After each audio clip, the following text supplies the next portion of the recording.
Welcome back to another video where we mess with people's music. That's really great. A compressor. It's sick! Today we're going to be adding in the final elements. That includes guitars, bass, tambourine, and anything else that we might encounter. Again, this is not a mix tutorial. This is just my workflow and my process for this specific band. Okay, so we're going to add in bass first. First, I'm just going to listen to it. I don't really know what this sounds like. So I know this guy plays with his fingers. So that kind of dictates a little bit of how I'm going to process this. It's kind of an unfortunate thing. I prefer picked bass always. I think it sounds better. I think it sounds sharper. It just sounds more concise and more, it's just more consistent.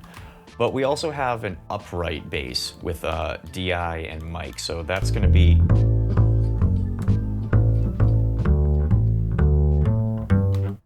its own thing. So first thing, since he's playing with his fingers, I need to make sure, I want to be in control of all the dynamics.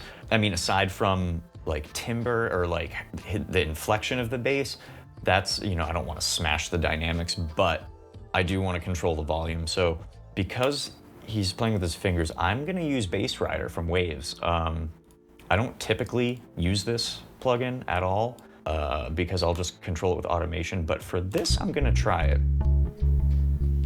So let's ignore high artifacts because I want to, I don't want it to pick up that clicking. Now I'm just going to go through each track and just see if my quick settings work.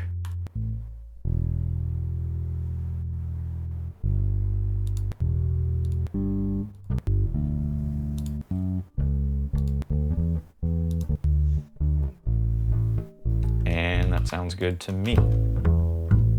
So now I'm not going to do the same process on the upright bass simply because we have two tracks, the DI and the microphone. And I want to preserve the phase relationship between those two. So I'm going to deal with it later, but I'm going to set the phase basically and then compress them together, but we'll cross that bridge in a little bit. Okay, so Bass Rider is good. That is leveling everything up. I'm going to go now for a light compressor, nice and slow. This MJUC from Klangenhelm? My good friend Eric recommended this to me. It's actually one of the only plug-in LA23A kind of style compressors that doesn't sound bad in plug-in form. So I'm just gonna lower this. We're gonna put on auto gain, high quality mode. So I basically just want this to be dancing on all his notes, just a little bit. I don't want the meter pegged, and I don't want it just barely moving. I want it moving, but I want this to be give this bass the breath back that Bass Rider might be taking out. That's not the right track. Cool. So now, I mean, normally I'm gonna put a limiter on it at some point, but I am going to stop right here. We're gonna do an EQ after all the compressors, and we're gonna do an EQ before. Reason why we have two is a lot of times I like to cut out a lot of the sub-low end before the amp. Depends on how the player is. If he's not messy, but if the player's a little messier, there can be a lot of low frequencies that are just kind of stray, and it's just better to cut them out and boost them back with some sort of exciter after the amp. Either way, we'll get that later. So all right, let's mix bass and drums together. Let's see what kind of blend they have.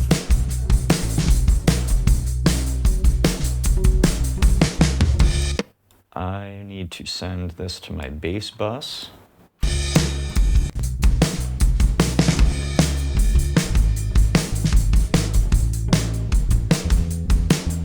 Right now, just so I can hear what I'm doing, I'm actually going to put a limiter on the bass auxiliary, just because I just want to hear it a little bit better. So we're going to use L2, shaping to none, dither to none, and I'm just going to drop this.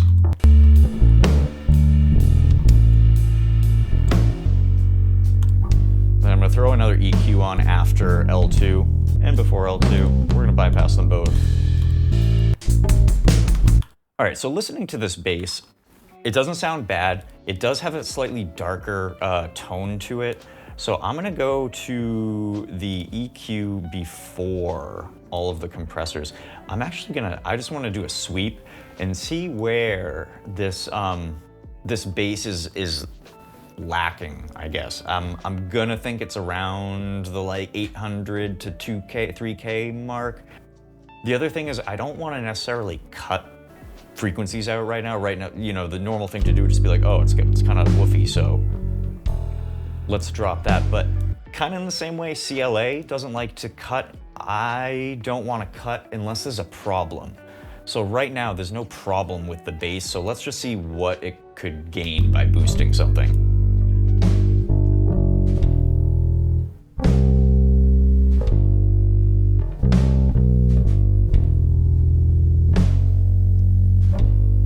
So something around there doesn't sound bad. It makes it sound like a more expensive bass to me.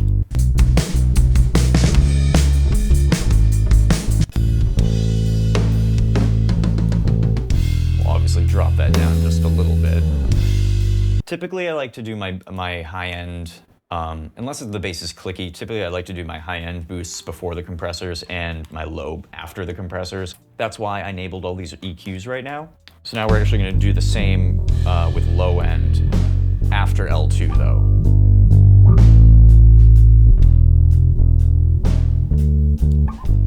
So I kind of feel like that sounds pretty good for just a basic EQ curve. There's nothing too crazy. I am gonna go into the EQ before L2 and enable my high pass, and we're just gonna shave off like 40 and below. Let's have a listen and see what's going on at 40.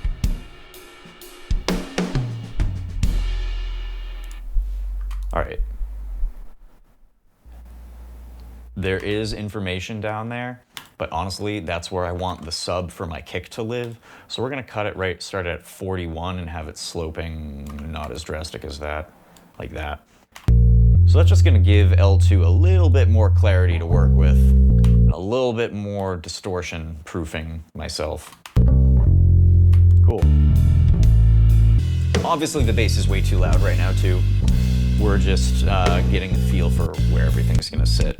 Moving on, let's figure out what's up with this upright bass. Up bass DI.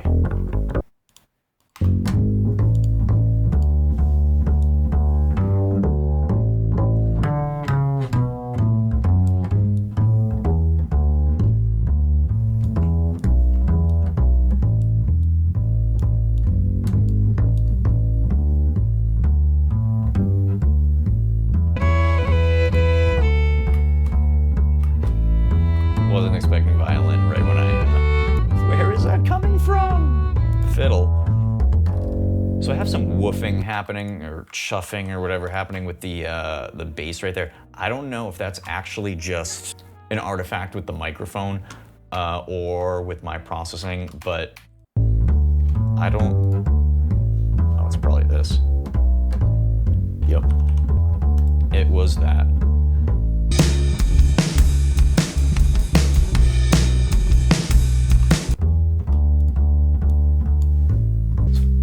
Just gonna add a little bit of low end. Just adding a little bit of low end to the main bass track again. Cool. All right, at this point, I'm actually gonna throw a compressor on the master bus. I'm weird with compressors. A lot of times I will mix with the compressor whole session, and then when I go to actually print the final mix, I'll turn it off and do a couple little changes balance-wise, and then that will be the mix, and I'll actually like that better. Either way, we're gonna just use Logic compressor, vintage VCA, 1.8 to 1.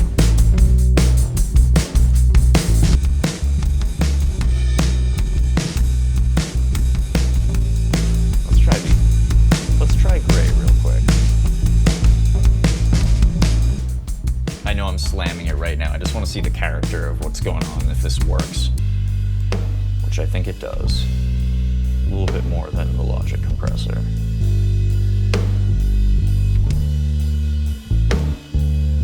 What I'm listening for right there, so I feel like Gray's VU meter is a lie. Typically on my master bus, I'll just try to get the meter just, the needle just moving a little bit on the meter. On gray, I feel like I don't hear the compressor until it's moving a lot. I'll usually just turn down the threshold until I hear the compressor working and then back off a little bit. That's just how I do it with gray anyway. So we're at a good spot with bass. Let's move on to the next instrument. I like a pedal steel. Let's open pedal steel. So I'm gonna go Shift, Option, N to normalize this. Hopefully it was recorded fine. Whatever about the noise, but.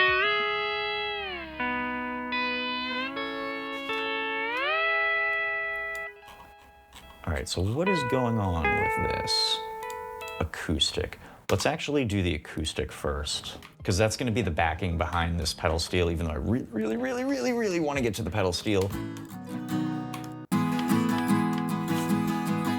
Okay, so acoustic. Looks like we have some noise.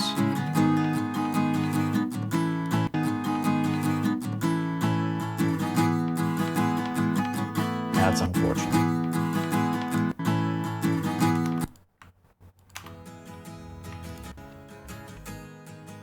I'm gonna normalize that one as well.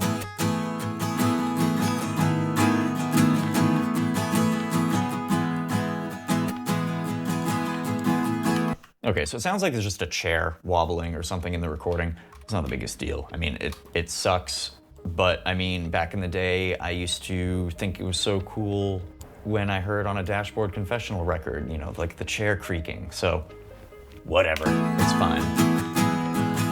So I can already know right now, because there's pedal steel, there's some electrics in here, I don't think I want the acoustics to be full panned. A lot of times I'd do that. I'd have, if I was recording, I would have an acoustic in the middle and then 2 hard pans. Since we only have 2, I think okay, yeah, we're at 25% each. It's not percent, it's MIDI data. All right, so let's compress the guitars. This, I'm gonna try a couple things.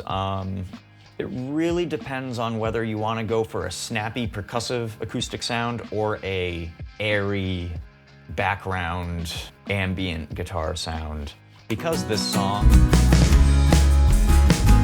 it's kind of upbeat, it's kind of not happy, but the acoustic is kind of carrying the song. It's carrying the rhythm, it's carrying the pace, so I'm gonna go for something a little snappier. Let's try RComp.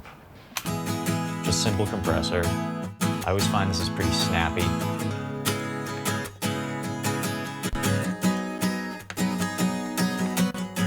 Always remember to bypass, make sure you're not messing something up. I've done so many online mix consults where I'm watching someone mix and something will sound great, absolutely fantastic, and then they'll throw something on, mess with a few buttons or knobs, and then move on, without really listening to what they just did. And it as an outside person, I'm like, what did you just do? But this is doing, I think, what we want. It's just leveling everything out. We're gonna go here and go to our EQ. So it has a little bit of a boxy sound. I wanna get rid of that first. Or not boxy, I guess it's more of a cheap sound.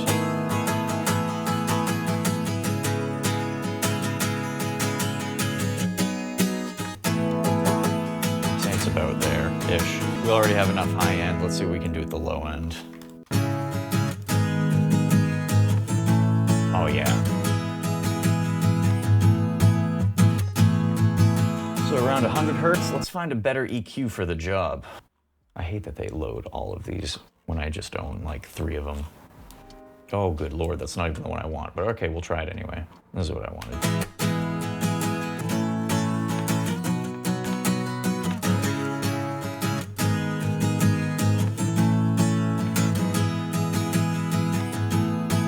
That's awesome.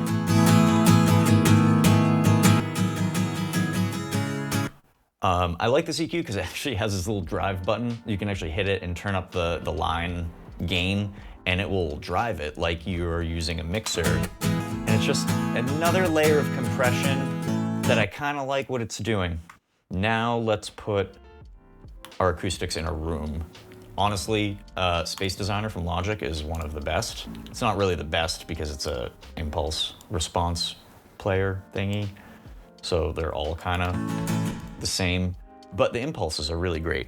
Let's go for something small. I don't really want anything too big. Plate usually is good for vocals or like electric guitar, shoegazy guitar. I don't want spring. Let's do a room. I like these, all of these presets that have the plus in them, for some reason, sound really good. I don't know why they are, but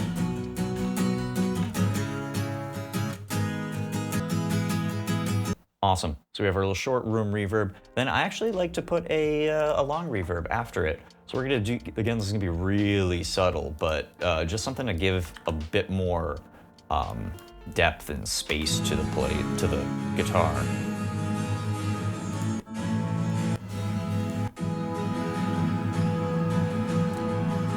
And I'm just going through presets, finding a good starting point that I like, and I kind of like this, even though it says vocal. Drop this.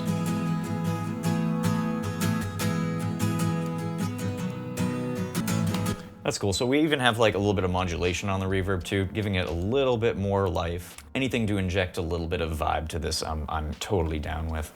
So we're gonna do Option Command C to copy that channel strip setting. Go to our other acoustic channel.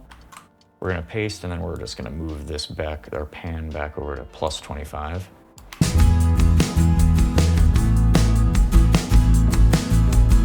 That's what we have so far.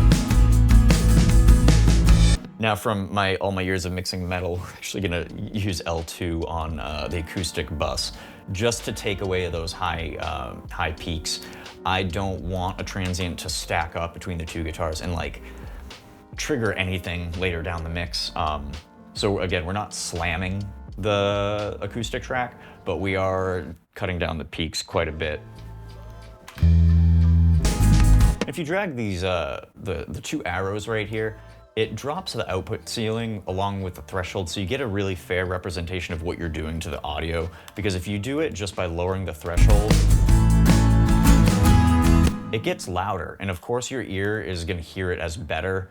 I think it's called the Fletcher-Munson curve. It just basically means the louder we hear things, the better we perceive it. So always start off with dragging the two arrows. I just want a couple decibels of attenuation. Then generally I'll set the output so that the mix sounds good with my fader on my bus at 0, which it is right now. And that just happened to work out that it sounds okay right there. Okay, so now what we're gonna do is we're gonna go through all the rest of the songs and look for our acoustic tracks and throw them on this basically stack of track. All right, so now we have on track 3 or 4 for Edgemont, Edgemont and Beaver Brook. Both of these are songs that have stereo acoustic tracks. So we're just gonna go over to our mixer right here. Just click on this circle, and it's gonna convert our track from a mono track to a stereo track. Yep, and that's exactly what we have. So let's just reset our compressor. Same thing for this track now. We're gonna go to our EQ, we're gonna go to our EQ and look for that muddy frequency. This one, it's a little muddier versus cheap feeling, so we're gonna probably lower this cut.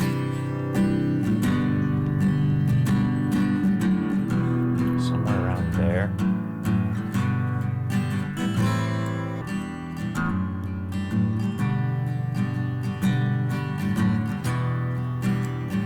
And because this was recorded in a, it sounds like in a room with room mics, we're gonna mute our fake reverb on Space Designer because we don't actually need that.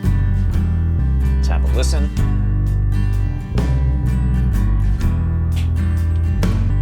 It's starting to sound really good. Next track. I'm good with that. Oh. It's a great tambourine. Let's make that good. Tambourine is, for some reason, one of the hardest instruments to record. I don't know why, well, I do know why. So anytime you move it, it makes a noise, but then it also makes a noise when you stop moving it. So like every other beat is just a little bit off time. But the thing with tambourine is it's always too harsh of a transient. So what we're gonna do is we're gonna use a good old L2 and take down that transient so we can lengthen lengthen the tail of it a bit. And then we're gonna put reverb on it just to give it a stereo image, because I don't even really need it to be long. Actually, if we wanted to go for the church sound, we could go for it longer. Let's have a listen.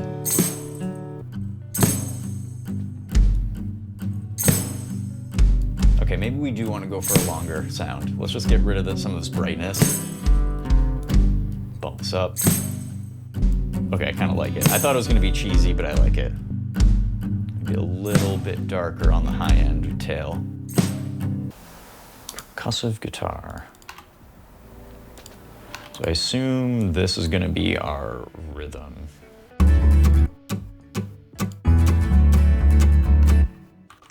Guitar drum, we'll call that.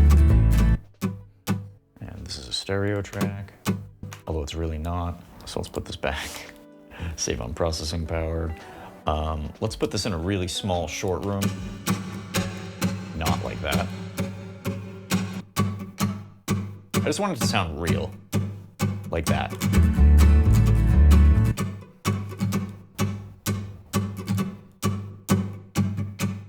Just gonna do a little bit of a mid-cut. Also, I kind of want to slap back on that, so I think I'm gonna go to Waves Kramer. Kramer tape I like it slap back.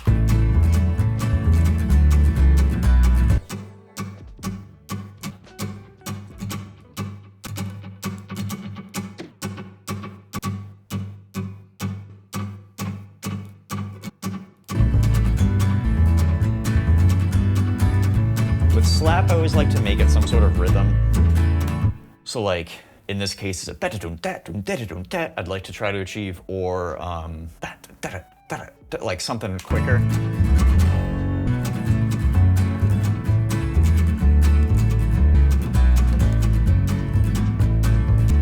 All right, next song. Acoustic, this is another stereo acoustic.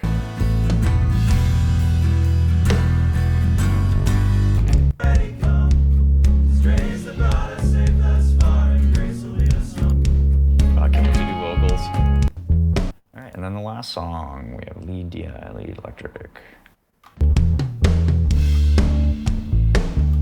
All right, let's do the pedal steel. Oh yeah.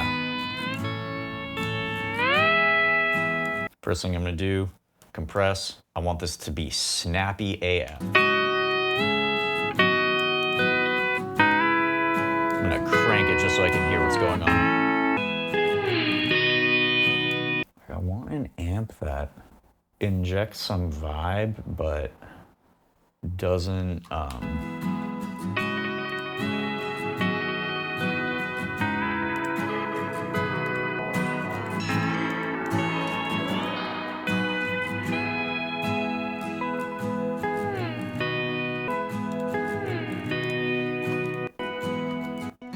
love lap steel, pedal steel.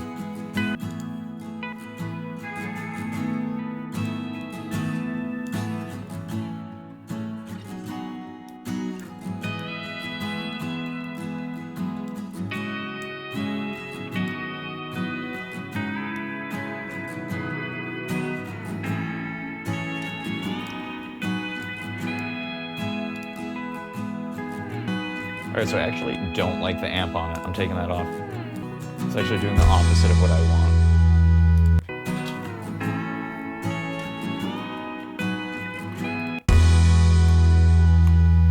All pedal steel. Cool. Let's find other goodies. Piano. I'm always a fan of piano, and you know, there's definitely gonna be echo on it, because this is the echo room, haha. Mono piano. Who recorded mono piano? Oh, it's fake, that's why.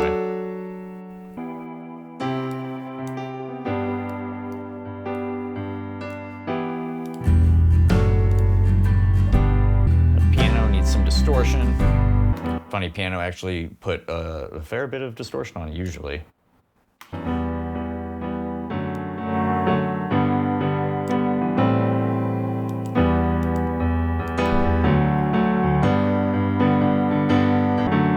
just like, it's bringing out the ambience just a little bit.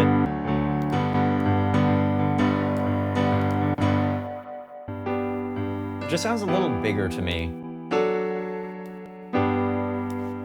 And again, we're gonna unmute this and use the output to set it to a good volume so that I don't have to move the fader. Pump this high end up. Oh, there's a pedal steel on this one too. Let's drop this down to the pedal steel track.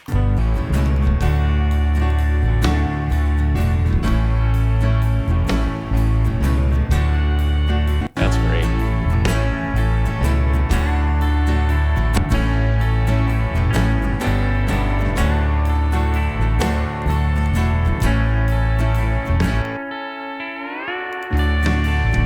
That's really great. Awesome. Moving on.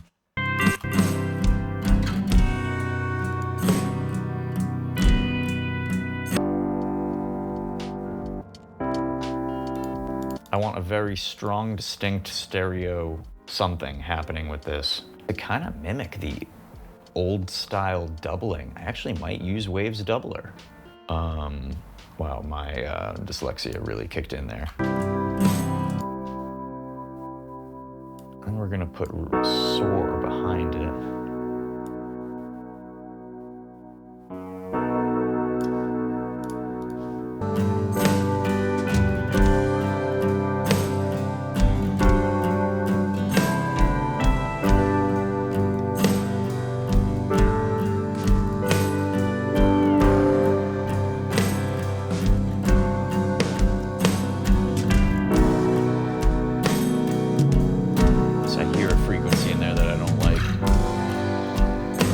Cut it. We don't need it in the mix.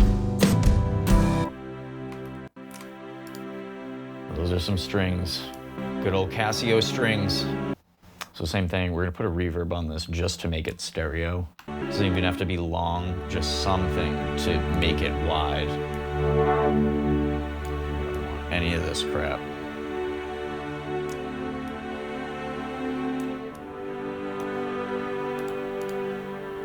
Now we're gonna put a long reverb on it.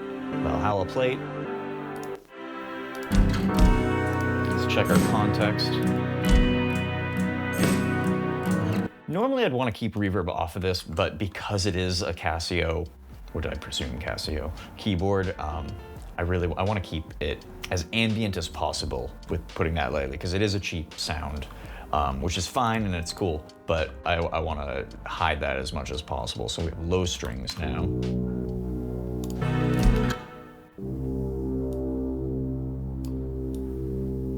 Get rid of some highs, maybe boost lows just a little bit. And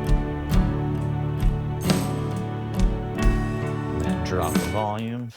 It's funny how, like, there's a moment where the mix just starts to come together and it goes from being prep and setup work and like, this is just a combination of files, to like, okay, now there's music happening here. I get really excited at this point. All right, let's check out fiddle.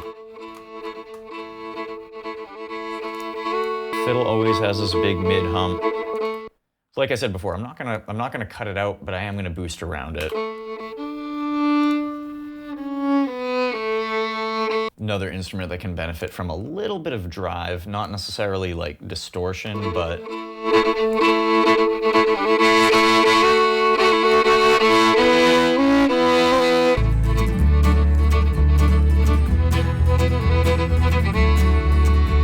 and like the other acoustic instruments, I just want to give this a sense of space. I'm not necessarily looking to lengthen it or cover anything up, but I just want it to sound like a guy in a room in front of you playing.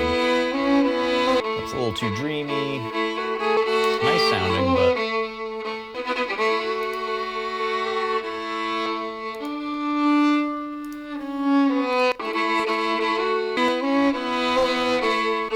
it's kind of nice. Like I said, just looking for something to give it a sense of space. Actually cutting out that low mid bump again. Fiddle's such a weird instrument because, like, no matter what, it always sounds papery and weird and kind of awful. And then you listen to something like violin, which is so gorgeous sounding, That's like, how can these similar instruments sound so weird or so strangely different? All right, this is just some noise. I'm just gonna put L2 on this to, because I wanna cut down these peaks. I don't want it to trigger my compressor again.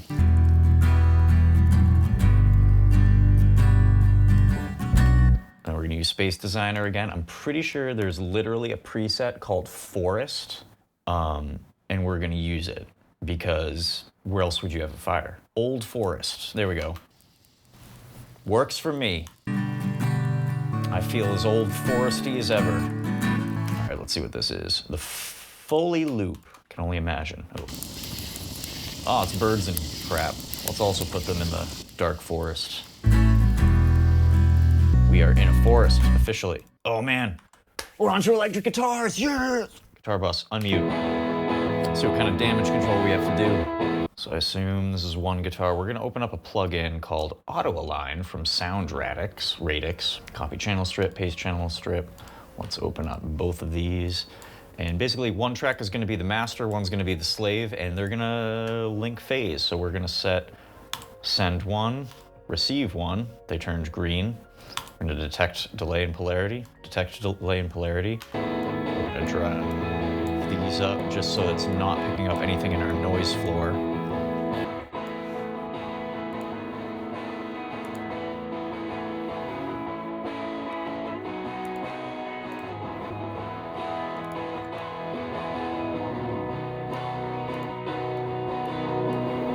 There's a little bit of a mid hump in here.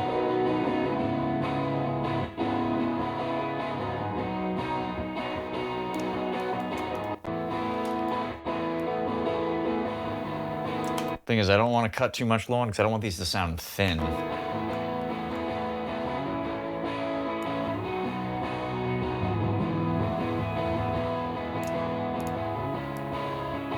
They're also a little dull sounding too, so I have to be careful. I have to be careful not to boost too much. I have to be careful. You just have to be really careful with guitars. Typically, I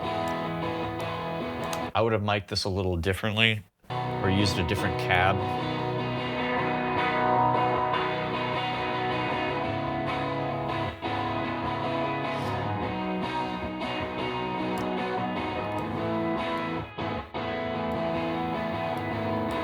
Because I can hear the high end coming through, but it's almost like the speaker is holding it back. So they're not hearing the true high end, which is a lot.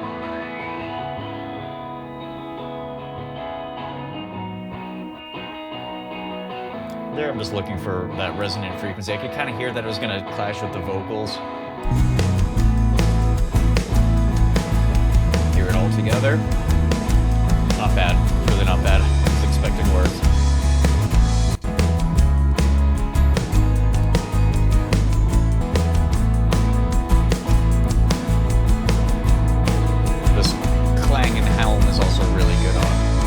Really good on guitars. It's weird because like a metal band I would never use it on, anything that I want the utmost clarity, but this I kind of want to move and pump just a little bit.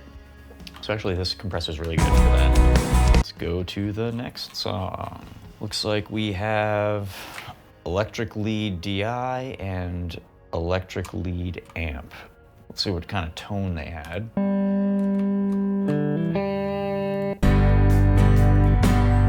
So looks like very clean. Let's make a cool clean sound then. Oh yeah, that's a great clean sound.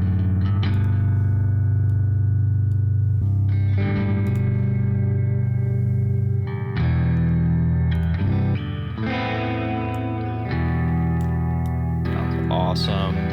Let's plug in that. It's kind of useless Renaissance Axe. It's just a compressor. But for this kind of guitar, lead guitar specifically, it works really, really, really well.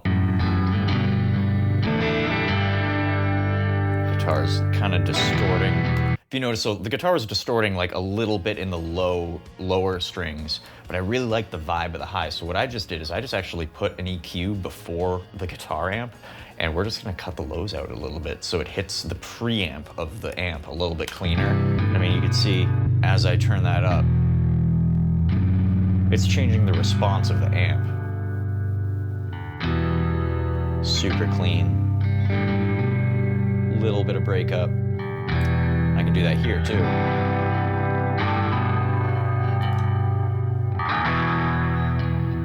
So you can kind of choose the character of the distortion with an EQ before the amp. So we got some good delay going, good reverb going. I'm actually gonna put Echo Boy from Sound Toys on this as well, because Echo Boy specifically has a really, really, really good modulation. Go to Style Edit, Diffusion.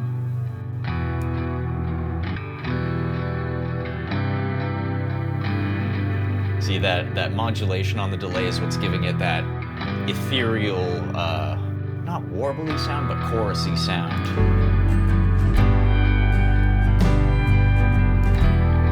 So I already know he gets loud up here, so we're gonna go ahead and split these two regions into two.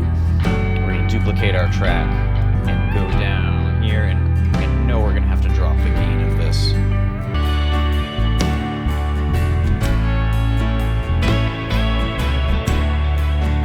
Oh man, that was a happy mistake with that delay.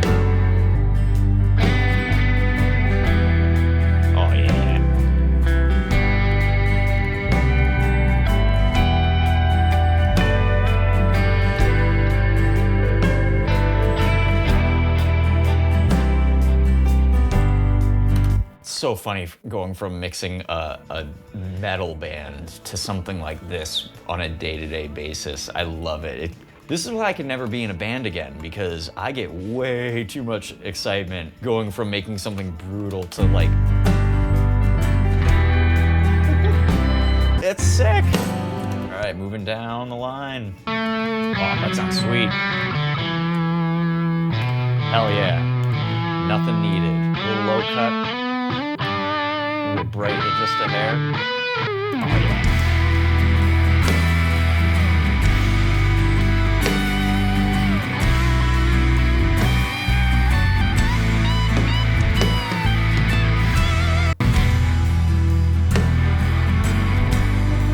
A little bit of reverb on it. Something basic, little plate.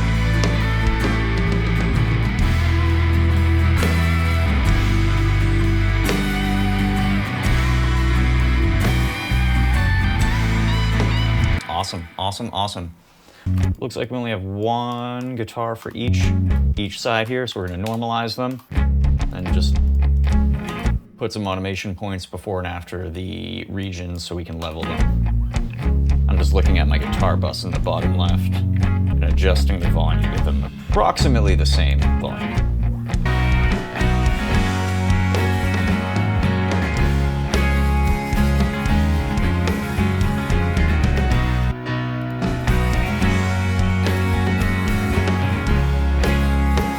And the next song, what do we have? Lead.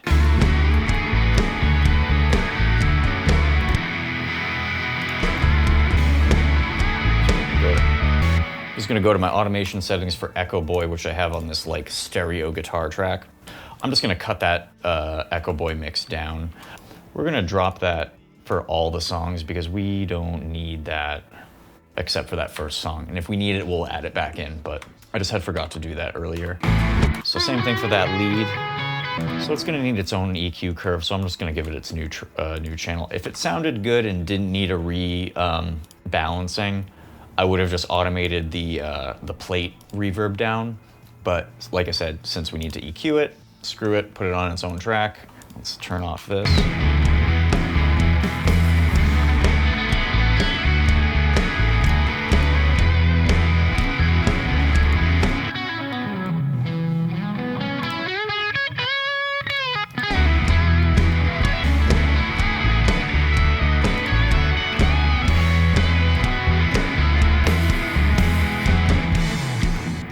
Actually going to keep that plate on. We do need something to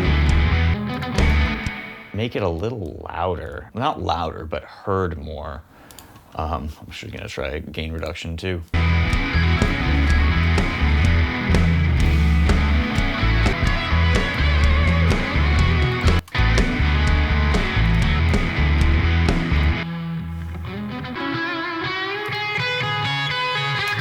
That's almost exactly what I wanted. Has a little bit more high-end bite. Take that plate down a little bit now.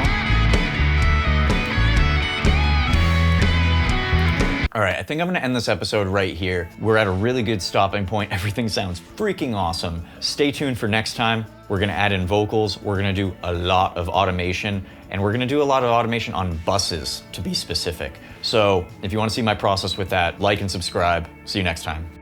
I hate saying like and subscribe. Don't subscribe. Don't do anything if you don't want it. Literally turn off this video and go watch Top Gear. It's way better. But no, really, thanks for watching.